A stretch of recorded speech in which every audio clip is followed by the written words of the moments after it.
నీ కొడుకు ముఖం చూసావా, హీరో అయ్యే లక్షణాలు ఒకటైనా ఉన్నాయా అని చిరంజీవిని అవమానించిన స్టార్ డైరెక్టర్. ఎస్, ప్రజెంట్ ఇదే న్యూస్ ఇప్పుడు ఇండస్ట్రీలో వైరల్ గా మారింది. టాలీవుడ్ ఇండస్ట్రీలో మెగా హీరో చిరంజీవి కొడుకు mega power star Ram Charan కి సంబంధించిన ఈ వార్త నెట్టింట హల్చల్ చేస్తుంది. చిరంజీవి కొడుకు రామ్ చరణ్ చిరుత సినిమా ద్వారా ఇండస్ట్రీలోకి ఎంట్రీ ఇచ్చిన విషయం తెలిసిందే. అయితే ఈ సినిమా కంటే ముందే చిరంజీవి తన కొడుకును ఓ స్టార్ డైరెక్టర్ దర్శకత్వంలో ఇంట్రడ్యూస్ చేయాలి అని అనుకున్నారంట. అయితే ఆ స్టార్ డైరెక్టర్ చిరంజీవికి ఇప్పుడు కాదు అంటూ చరణ్ సినిమా తర్వాత చూద్దామంటూ లైట్ గా తీసుకున్నారంట. అయితే చిరంజీవి ఆయన మాటలను నమ్మి తన కొడుకుని ఆయన డైరెక్షన్ లోనే ఇంట్రడ్యూస్ చేద్దామని ఫిక్స్ అయిపోయారంట.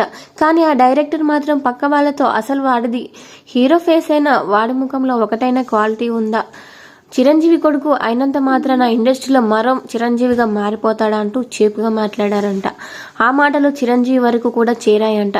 దీంతో బాధపడిపోయిన చిరంజీవి తన కొడుకు లుక్స్ మార్చి పూరి జగన్నాథ్ దర్శకత్వంలో చిరుత సినిమా ద్వారా ఎంట్రీ ఇప్పించాడు. ప్రజెంట్ చరణ్ ఇప్పుడు ఎంతో హై స్థానంలో ఉన్నాడో మనకు తెలిసిందే. గ్లోబల్ స్థాయిలో గుర్తింపు సంపాదించుకున్నాడు చరణ్. వీడియో నచ్చితే వీడియోకి లైక్ ఇవ్వండి. ఇలాంటి మరిన్ని అప్డేట్స్ కోసం మన ఛానల్ ని సబ్స్క్రైబ్ చేసుకోండి. Thank you.